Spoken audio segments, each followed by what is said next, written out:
October 1943.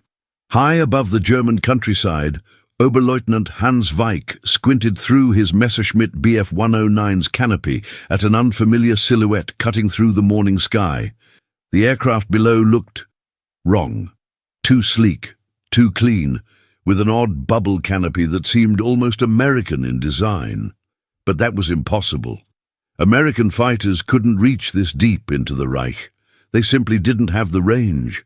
Weick rolled his fighter into a diving attack, confident in what would be another easy victory against the lumbering American bombers and their inadequate escorts. What happened next would shatter everything the Luftwaffe thought they knew about air combat over Europe. The strange aircraft below suddenly accelerated with a burst of speed that left Weick's Messerschmitt struggling to keep pace. Then it turned. Not the wide, sluggish turn of a typical American fighter, but a tight, vicious spiral that brought 650 caliber machine guns to bear on the German pilot's position. In the space of 3 seconds, Hans Weick went from predator to prey, and his world exploded in a storm of American lead. This was the P-51 Mustang's debut over occupied Europe, and it would change the course of the war in ways that neither side could have imagined. To understand how a single aircraft could transform the entire strategic bombing campaign against Nazi Germany, we need to step back to 1940, when the war in the air was going very differently for the Allies. The Royal Air Force had just survived the Battle of Britain by the narrowest of margins. Their Spitfires and Hurricanes had proven they could match the Luftwaffe's best fighters over British soil, but they lacked one crucial capability: range. When the RAF tried to escort bombers deep into German territory, their fighters would run out of fuel and have to turn back, leaving the bombers defenseless against swarms of German interceptors. Across the Atlantic, the United States Army Air Forces faced the same fundamental problem. American strategists believed that massive formations of heavily armed bombers, flying fortresses and liberators bristling with machine guns, could fight their way to targets deep in Germany without fighter escort. They called it self-escorting bombing, and it was based on a catastrophic miscalculation. The Germans, meanwhile, had spent years perfecting their defensive tactics. Luftwaffe pilots like Adolf Galland, Johannes Steinhoff, and Günther Rall had developed devastating head-on attacks that could shred bomber formations before the Americans could bring their defensive firepower to bear. German fighter pilots spoke with casual confidence about the turkey shoots that awaited any American bombers foolish enough to venture beyond the range of Allied fighters. By late 1943, the statistics told a grim story. American bomber losses over Germany were approaching unsustainable levels. Sometimes 20, 30, even 40 aircraft lost in a single mission. Each bomber carried 10 crew members. The mathematics of attrition were working inexorably in Germany's favor. But in the design offices of North American Aviation in California, a revolution was taking shape. It began not as a weapon of war, but as a business proposition. The story of the P-51 Mustang starts with an urgent phone call in April 1940. Sir Henry Self, head of the British Purchasing Commission, was desperately trying to buy American fighters for the RAF. Britain was fighting for its life, and they needed aircraft, any aircraft, that could match the performance of German fighters. North American Aviation had never built a fighter before. They were known for trainers and light bombers, not the high-performance interceptors that modern air warfare demanded. When the British approached them about building Curtiss P-40 Warhawks under license, North American's chief designer, Edgar Schmood, made a bold counteroffer: "Give us 120 days, and we'll design you something better." What emerged from those frantic 4 months was unlike any fighter aircraft the world had ever seen. The Mustang's fuselage was sculpted with an almost artistic attention to aerodynamic efficiency. Its laminar flow wing design reduced drag to levels that seemed impossible. Most remarkably, it was designed around a massive internal fuel capacity that would eventually give it the range to escort bombers all the way to Berlin and back. But there was a problem. The early Mustangs were powered by Allison V1710 engines that performed poorly at high altitude, exactly where the air war over Europe was being fought. The RAF used their Mustangs for low-level reconnaissance and ground attack missions, where they performed admirably. But as fighters capable of taking on the Luftwaffe's best at 25,000 feet, the early Mustang was a disappointment. German intelligence reports from this period make for fascinating reading. Luftwaffe analysts correctly identified the Mustang's exceptional range and speed at low altitude, but dismissed it as a threat to their high-altitude interceptors. One report, filed in early 1943, concluded that the Mustang was suitable only for ground attack missions and poses no significant threat to Reich air defenses. They were about to be proven catastrophically wrong. The transformation of the P-51 from a promising but flawed design into the war's most effective long-range fighter came through an almost accidental marriage of British and American engineering. Rolls-Royce had developed the Merlin engine that powered the legendary Spitfire and Hurricane. When Packard Motor Company began building Merlins under license in Detroit, someone had the inspired idea of mating the supercharged Merlin with the Mustang's exceptional airframe. The results were nothing short of revolutionary. The Merlin-powered P-51B and P-51D variants could climb to 40,000 feet and cruise at speeds that left German fighters struggling to intercept them. More importantly, they could do this while carrying enough fuel to escort bombers on missions lasting 8 hours or more. Ronald Harker, a Rolls-Royce test pilot, flew one of the first Merlin-powered Mustangs in October 1942. His report to the Air Ministry was almost breathless with excitement. "The performance is phenomenal. This aircraft has the range to escort bombers to any target in Germany and the performance to outfight anything the Luftwaffe can put against it." But performance on paper was one thing. Combat over occupied Europe would be quite another. The P-51B Mustang made its combat debut with the 8th Air Force in December 1943. The 354th Fighter Group, based at Boxted in England, received the first operational Mustangs, and their pilots approached the new aircraft with a mixture of excitement and skepticism. Captain Don Blakesley, an experienced pilot who had flown Spitfires with the RAF before transferring to the American forces, was among the first to take the Mustang into combat. His initial impression was telling: "It's fast, it's got range, and it's got firepower, but can it turn with a 109? Can it climb with a 190? We're about to find out." The answer came on December 1st, 1943, during a mission to escort B-17 flying fortresses attacking aircraft factories in Solingen. As the formation crossed into German airspace, Luftwaffe controllers scrambled interceptors from bases across western Germany. Among them was Hauptmann Klaus Mitusch, a veteran pilot with over 30 victories who was flying a Focke-Wulf 190.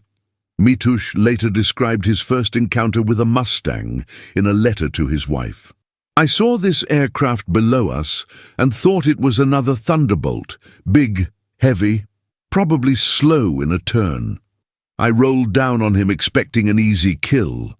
Instead, he accelerated away from me like I was standing still, then came around in a turn so tight I couldn't believe it. Before I knew what was happening, he was on my tail and I was running for my life." That first mission saw 3 German fighters shot down by Mustangs with no American losses. But more importantly, it demonstrated something that would fundamentally alter the strategic bombing campaign. American fighters could now reach any target in Germany. German fighter pilots had grown accustomed to a predictable rhythm in their defensive missions. American bombers would appear over the Reich, escorted by P-47 Thunderbolts or P-38 Lightnings that would eventually reach their fuel limits and turn back. Then came the happy time, unescorted bombers, vulnerable to concentrated attacks by German fighters operating from their home bases.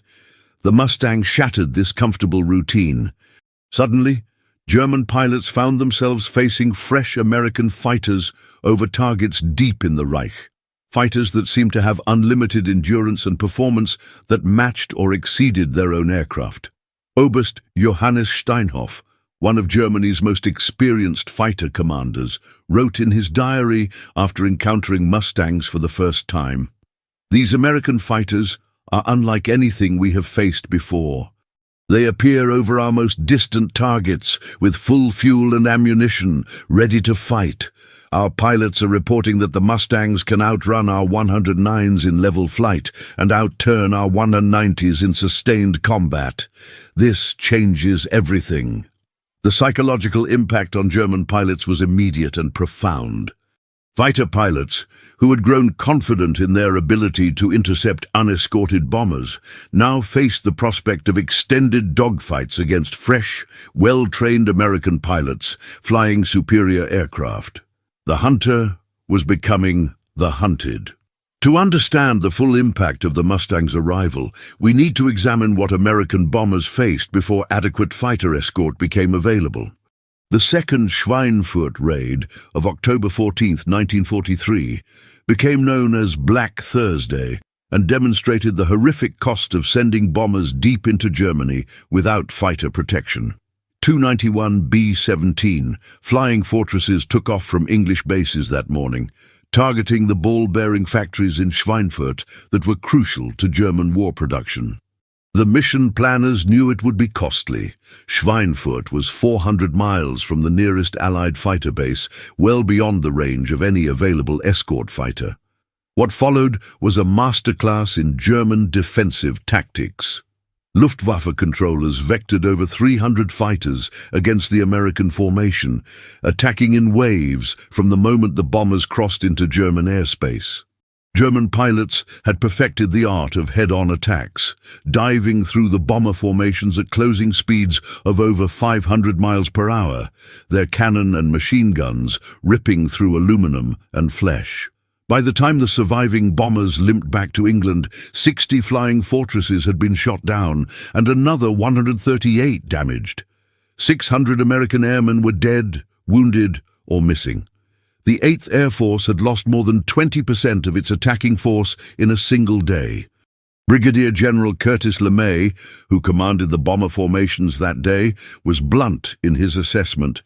"We cannot continue to accept losses like this. Either we get long-range fighter escort or we abandon daylight bombing altogether."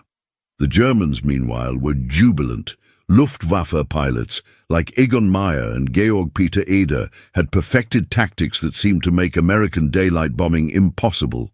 German propaganda minister Joseph Goebbels proclaimed that the Reich's air defenses were impregnable. But even as German pilots celebrated their victory over Schweinfurt, the first P-51B Mustangs were arriving at English airfields. The aircraft that would turn the tide of the air war over Europe was about to enter combat. To understand the revolution the Mustang represented, we need to step inside the cockpit with the men who flew these missions. Lieutenant Robert Johnson of the 56th Fighter Group described his first flight in a P-51D. Everything about it felt different. The visibility was incredible. That bubble canopy let you see in every direction. The controls were light and responsive. But what really got your attention was the fuel gauge. We could fly for hours at combat power and still have fuel to fight.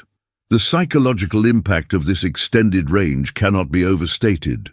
American pilots who had grown used to watching their fuel gauges anxiously, knowing they would have to abandon the bombers they were supposed to protect, suddenly found themselves able to stay with their charges all the way to the target and back. Captain Chuck Yeager, who would later become famous as the first man to break the sound barrier, flew Mustangs with the 357th Fighter Group. His description of a typical escort mission reveals the new reality of air combat over Europe. "We'd take off from England with enough fuel to fly to Berlin and back, with fuel left over for 30 minutes of combat. The Germans couldn't believe it. They'd attack us over the target, expecting us to run low on fuel and head home. Instead, we'd stay and fight, and often we'd chase them back to their own airfields. Oh, this extended combat persistence fundamentally altered the mathematics of air warfare. German pilots, operating from their home bases, had always enjoyed the advantage of being able to break off combat and land at nearby airfields when low on fuel or ammunition. Suddenly, they found themselves facing American fighters that could pursue them relentlessly, turning the familiar geography of the Reich into a hunting ground for Allied pilots. The P-51's revolutionary performance came from a combination of innovative design features that, taken together, created an aircraft unlike anything that had come before. The laminar flow wing, developed by North American engineers, reduced drag by maintaining smooth airflow over a greater portion of the wing surface. This seemingly minor improvement translated into dramatically increased speed and range. The aircraft's internal fuel capacity was equally revolutionary. Where earlier fighters carried perhaps 200–300 gallons of fuel, the P-51D could carry over 400 gallons internally, plus additional fuel in external drop tanks. This gave the Mustang a combat radius of over 750 miles, enough to escort bombers to any target in Germany and engage in extended combat over the target area. But perhaps most importantly, the Mustang's 650 caliber machine guns provided devastating firepower. Each gun fired 850 rounds per minute, creating a cone of destruction that could shred enemy aircraft in seconds. American pilots described the effect of a concentrated burst from all 6 guns as like hitting them with a sledgehammer. German pilots who survived encounters with Mustangs consistently reported being shocked by the aircraft's firepower. Lieutenant Franz Stiegler, who would later become famous for his chivalrous treatment of a damaged American bomber, described his first combat with a Mustang. "I thought I had him lined up for an easy shot, but he turned into me and opened fire. The tracers looked like a solid stream of light. I have never seen such concentrated firepower from a single-engine fighter." By early 1944, the impact of the Mustang's arrival was becoming clear in the statistics of air combat over Europe. German fighter losses were climbing steadily, while American bomber losses were dropping dramatically. The Luftwaffe, which had dominated the skies over the Reich for years, was suddenly fighting for its life. The transformation was most visible in the changing tactics of both sides. German pilots, who had grown accustomed to making multiple attacks on unescorted bomber formations, now found themselves forced into single, desperate passes before being engaged by swarms of Mustangs. The leisurely, methodical destruction of American bomber formations was becoming a thing of the past. American bomber crews, meanwhile, were reporting a dramatic change in their combat experience. Sergeant Bill Fleming, a ball turret gunner on a B-17, described the difference. "Before the Mustangs showed up, we knew that once we crossed into Germany, we were on our own. The fighters would have to turn back, and then it was just us against every German fighter in the sky. But with the 51s along, it was different. They'd stay with us all the way to the target and all the way home. You could see the German fighters out there, but they couldn't get through the Mustangs to reach us." The psychological impact on German pilots was equally profound. Hauptmann Heinz Knoke, a veteran Luftwaffe pilot, wrote in his diary, "The Americans now have fighters that can reach any target in Germany. Our pilots are reporting that these Mustangs are faster than our 109s, more maneuverable than our 190s, and they seem to have unlimited fuel. How are we supposed to defend the Reich against this?" As 1944 progressed, the answer to Knoke's question was becoming increasingly clear. They couldn't. The stage was now set for the decisive air battles of 1944. The Luftwaffe, despite its growing disadvantages, still possessed experienced pilots and advanced aircraft. German engineers were working frantically on revolutionary jet fighters that promised to restore air superiority to the Reich. The Me-262, with its incredible speed advantage, seemed to offer hope that German air power could once again dominate European skies. But the Mustang had already begun to tip the balance of air power decisively in favor of the Allies. American production lines were turning out hundreds of P-51s each month, while German aircraft production struggled under the constant bombardment that Mustang-escorted bombers were now able to deliver with devastating precision. The mathematics of attrition, which had once favored the Germans, were now working inexorably against them. Every German pilot shot down was irreplaceable. Every German aircraft destroyed took months to replace. Meanwhile, American pilot training programs were producing thousands of new aviators, and American factories were delivering aircraft faster than the Luftwaffe could destroy them. As the spring of 1944 approached, both sides prepared for what would become the decisive air campaign of the European War. The Luftwaffe would make one final desperate attempt to regain control of German skies. The Mustang pilots of the 8th and 15th Air Forces would be waiting for them. The stage was set for an aerial slaughter that would break the back of German air power forever. February 20th, 1944. The alarm bells at Luftwaffe airfields across Germany began ringing at dawn. American radar operators in England had detected the largest bomber formation ever assembled. Over 1,000 B-17s and B-24s heading for aircraft factories deep in the Reich. But this time, something was different. Instead of the usual handful of short-range escorts that would turn back at the German border, the radar screens showed an unprecedented sight. Hundreds of P-51 Mustangs flying alongside the bombers, their distinctive signatures clear even at maximum range. This was the beginning of Big Week, 6 days of sustained air combat that would determine the fate of German air power. For the Luftwaffe, it represented their last chance to break the back of American daylight bombing. For the Mustang pilots of the 8th Air Force, it would be their baptism by fire against the full might of German fighter defenses. Oberst Hannes Trautloft, commanding German fighters in Defense Sector West, stared at the plotting board in disbelief. "They have fighters over Magdeburg," he told his staff. "Magdeburg is 400 kilometers from the nearest Allied base." How is this possible? The answer was flying at 25,000 feet above the German countryside, where Lieutenant Colonel Don Blakesley was leading the 4th Fighter Group's Mustangs deeper into Germany than any Allied fighters had ever flown. Blakesley's radio crackled with reports from his pilots. "Bandits, 2 o'clock high. I've got 3 190s coming in from the sun. Splash 109? The air war over Europe was about to change forever. The first day of Big Week saw German controllers throw everything they had at the American formations.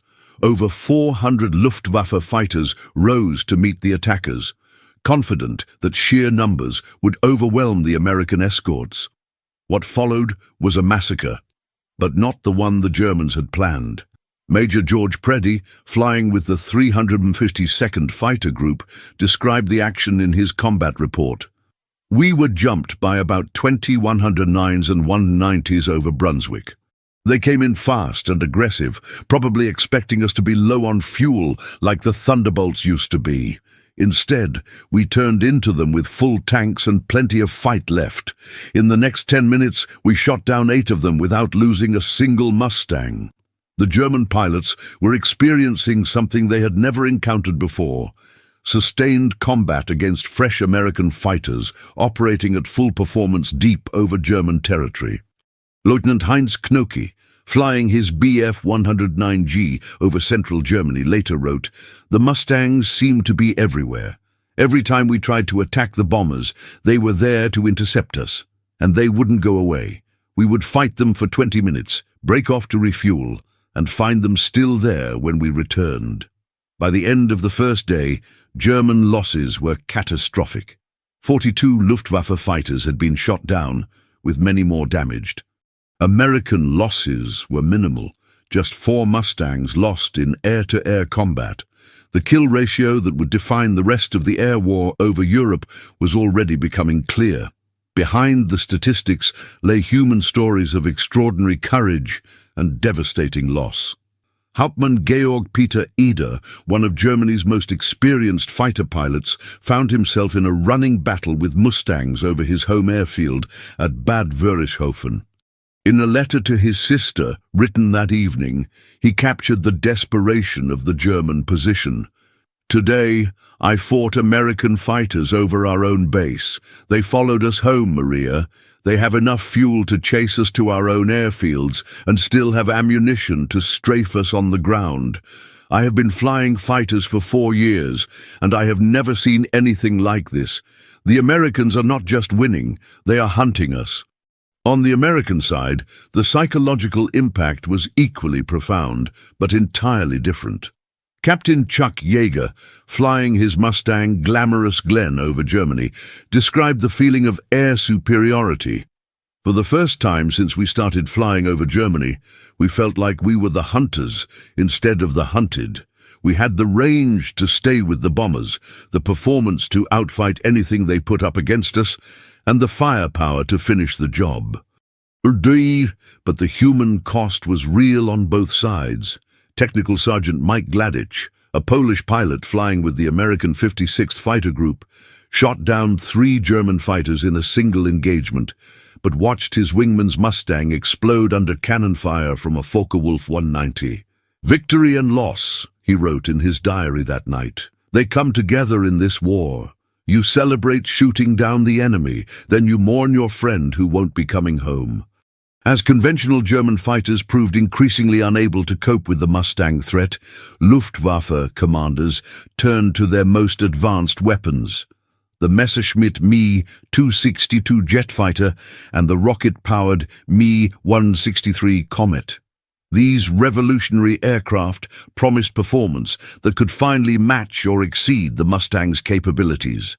The Me-262, with its twin-jet engines, could reach speeds of over 540 m/s, nearly 100 m/s faster than any propeller-driven fighter.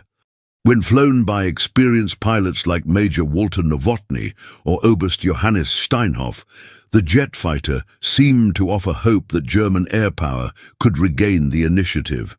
But the jets came with their own problems. They required enormous amounts of fuel, had limited endurance, and were vulnerable during takeoff and landing when their speed advantage disappeared. Most critically, Germany was running out of experienced pilots to fly them. Lieutenant Urban Drew of the 361st Fighter Group became one of the first Allied pilots to shoot down a jet aircraft when he caught an Me-262 during its landing approach. His combat report reveals the tactical reality. The Jerry jet was incredibly fast in level flight, but when he slowed down to land, he was just another target. I got behind him on final approach and gave him a burst from about 200 yards. He went straight into the ground. The rocket-powered Me-163 was even more problematic. While it could climb to 30,000 feet in under 3 minutes and reach speeds of over 600 mph, it carried fuel for only 8 minutes of powered flight. Worse, the aircraft's volatile rocket fuel was so dangerous that it killed more German pilots than enemy action. By spring 1944, the Mustang groups had developed tactics specifically designed to destroy the Luftwaffe's remaining fighter strength. Rather than simply escorting bombers, P-51 units began conducting fighter sweeps, offensive missions designed to seek out and destroy German aircraft wherever they could be found. Colonel Hubert Zemke, commanding the 56th Fighter Group, pioneered many of these tactics. His pilots would arrive over German airfields just as enemy fighters were taking off or landing, catching them at their most vulnerable moments. "We're not just protecting our bombers anymore," Zemke told his pilots. "We're actively hunting down every German fighter we can find." The results were devastating for the Luftwaffe. German pilot training programs, already shortened due to fuel shortages, began producing inexperienced aviators who were easy prey for veteran American pilots. Oberst Adolf Galland, one of Germany's most famous fighter aces, later wrote, "By mid-1944, we were sending boys into combat against men."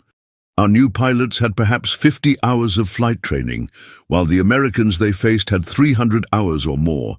It was not combat, it was slaughter. The statistics tell the story with brutal clarity. In January 1944, the Luftwaffe had over 2,400 operational fighters. By June, that number had fallen to fewer than 2,500, despite continued production. The difference was simple. German fighters were being shot down faster than they could be replaced, and experienced pilots were becoming extinct. Major John T. Godfrey of the 4th Fighter Group became one of the war's leading aces flying the Mustang, with 16 confirmed victories. His account of a mission over Berlin in March 1944 captures the transformation of air combat over Europe. We were escorting B-17s to the big city when about 30 109s and 190s jumped us over the target. 2 years ago, this would have been a disaster. We would have been low on fuel, outnumbered, and fighting over enemy territory. But in the Mustang, everything was different. We had plenty of fuel, our aircraft were faster than theirs, and we had trained specifically for this kind of fight. In 20 minutes, we shot down 8 of them and scattered the rest. The bombers completed their mission without losing a single aircraft to fighters. On the German side, the accounts become increasingly desperate. Lieutenant Franz Stiegler, who would later become famous for his chivalrous escort of a damaged B-17, described the hopelessness of the German position. We would take off with perhaps 8 or 10 aircraft. The Americans would meet us with 40 or 50 Mustangs. Our orders were to attack the bombers, but we could never get through the fighter screen. By the time we landed, if we landed, half our formation would be gone. The psychological impact on German pilots was profound. Many began to suffer from what would later be recognized as combat fatigue, but which German commanders dismissed as cowardice. Hauptmann Heinz Knoke wrote in his diary, "I have flown 400 combat missions. I have shot down 33 enemy aircraft, but I am afraid now, not of dying. I accepted that long ago. I am afraid of being helpless. The Americans have fighters that can go anywhere, do anything. We are no longer warriors. We are victims." The death blow to German air power came during the spring and summer of 1944, as Mustang-equipped fighter groups began systematic attacks on German airfields, training bases, and aircraft factories. Operation Argument, the formal name for the campaign against German aircraft production, saw American fighters ranging across the Reich in search of targets. Captain Don Gentile of the 4th Fighter Group led one of the most successful of these missions, a low-level attack on an airfield near Munich. His after-action report describes the systematic destruction. "We came in at treetop level and caught them completely by surprise. There were about 40 aircraft on the ground, trainers, fighters, even a few jets. We made 4 passes, strafing everything that moved. When we left, the field was covered in smoke and burning aircraft. It looked like a junkyard." These ground attacks were particularly devastating because they destroyed not just aircraft, but the infrastructure needed to train new pilots. Flight training schools, fuel depots, and maintenance facilities all became targets for roving Mustangs. The Luftwaffe found itself unable to replace losses or train new pilots effectively. General Adolf Galland, commanding the German fighter force, made increasingly desperate appeals to Hitler for resources and realistic tactics. In one meeting recorded by his aide, Galland told the Führer, "We are losing the air war not because our aircraft are inferior, but because we cannot train pilots fast enough to replace our losses. The Americans are shooting down our experienced pilots faster than we can create new ones." Hitler's response was typical: blame the pilots rather than face the strategic reality.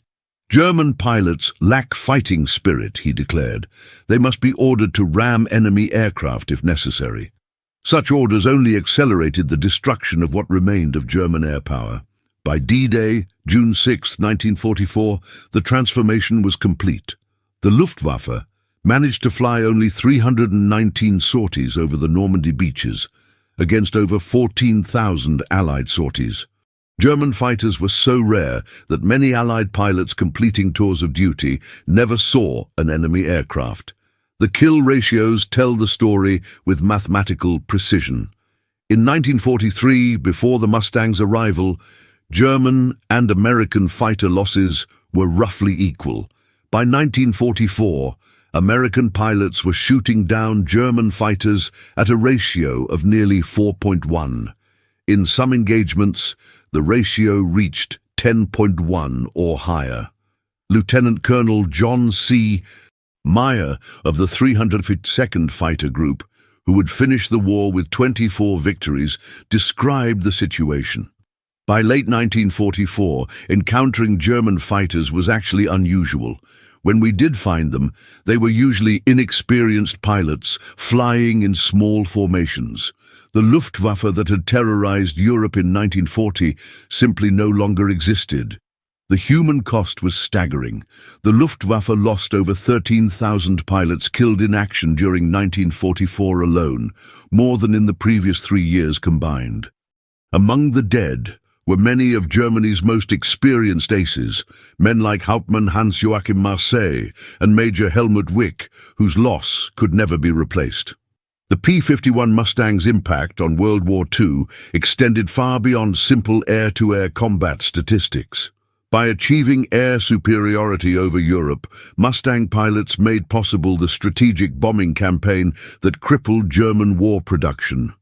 Without the constant threat of fighter attack, American and British bombers could attack targets with devastating precision. The psychological impact was equally important. German civilians, who had been told that the Reich's air defenses were impregnable, watched helplessly as Allied aircraft appeared over their cities in broad daylight. The myth of German invincibility, carefully cultivated by Nazi propaganda, crumbled under the contrails of American bombers escorted by Mustangs. For the men who flew the Mustang, the aircraft represented something more than just superior technology. Captain Clarence "Bud" Anderson, who flew 116 combat missions without being shot down, later reflected, "The P-51 didn't just give us better performance, it gave us confidence. We knew we were flying the best fighter in the world, and that knowledge made us better pilots." The German perspective was inevitably different. Oberst Johannes Steinhoff, who survived the war to become a general in the post-war German Air Force, wrote, "The Mustang was the aircraft that broke our back, not because it was so much better than our fighters, though it was, but because it could reach anywhere in Germany and stay there to fight. It turned our homeland into a hunting ground for American pilots." When the war ended in May 1945, the statistics of the air war told a story of complete transformation. The Luftwaffe, which had begun the war as the world's most advanced air force, had been reduced to a handful of aircraft hidden in forests and caves.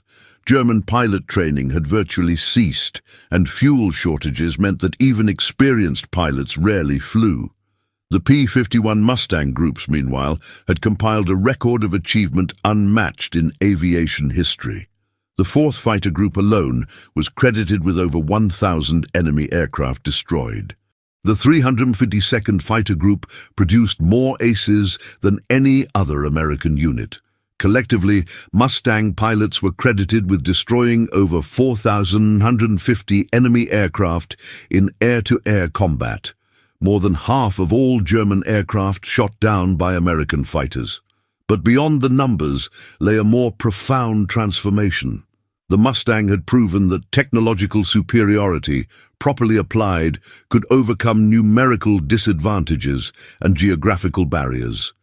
It demonstrated that air power, when achieved decisively, could influence the outcome of an entire war. The story of the P-51 Mustang and its impact on World War II is ultimately a story about the intersection of technology, strategy, and human courage. The aircraft itself was remarkable, a fusion of American industrial capability and engineering innovation that produced performance levels thought impossible just years earlier. But technology alone did not win the air war over Europe. It was won by young men, most barely out of their teens, who climbed into single-seat fighters and flew deep into enemy territory to engage in mortal combat. Men like Chuck Yeager, George Preddy, and Don Gentile, who combined exceptional skill with extraordinary courage to achieve air superiority over the most heavily defended airspace in the world. The German pilots they faced were equally brave, equally skilled, and often flying aircraft that were technically superior in specific performance areas. But they were fighting a losing battle against the mathematics of industrial warfare. America's ability to produce aircraft, train pilots, and sustain operations at intercontinental distances ultimately proved decisive. The P-51 Mustang became the instrument of that victory. But it was the men who flew it who achieved it. In the end, the air war over Europe was won not by machines, but by the courage and skill of the pilots who flew them into combat, day after day, until the enemy could no longer rise to meet them. When German pilots first encountered the P-51 Mustang in late 1943, many dismissed it as just another American fighter. Fast, perhaps, but nothing they couldn't handle. By 1945, those same pilots, if they had survived, knew better. The Mustang had not just defeated the Luftwaffe, it had made their defeat inevitable. The laughter had long since died away, replaced by the silence of empty airfields and the echoes of a once mighty air force that had been systematically destroyed by American pilots flying the finest fighter aircraft of World War II. The P-51 Mustang had written the final chapter in the story of German air power, and that chapter was titled Defeat.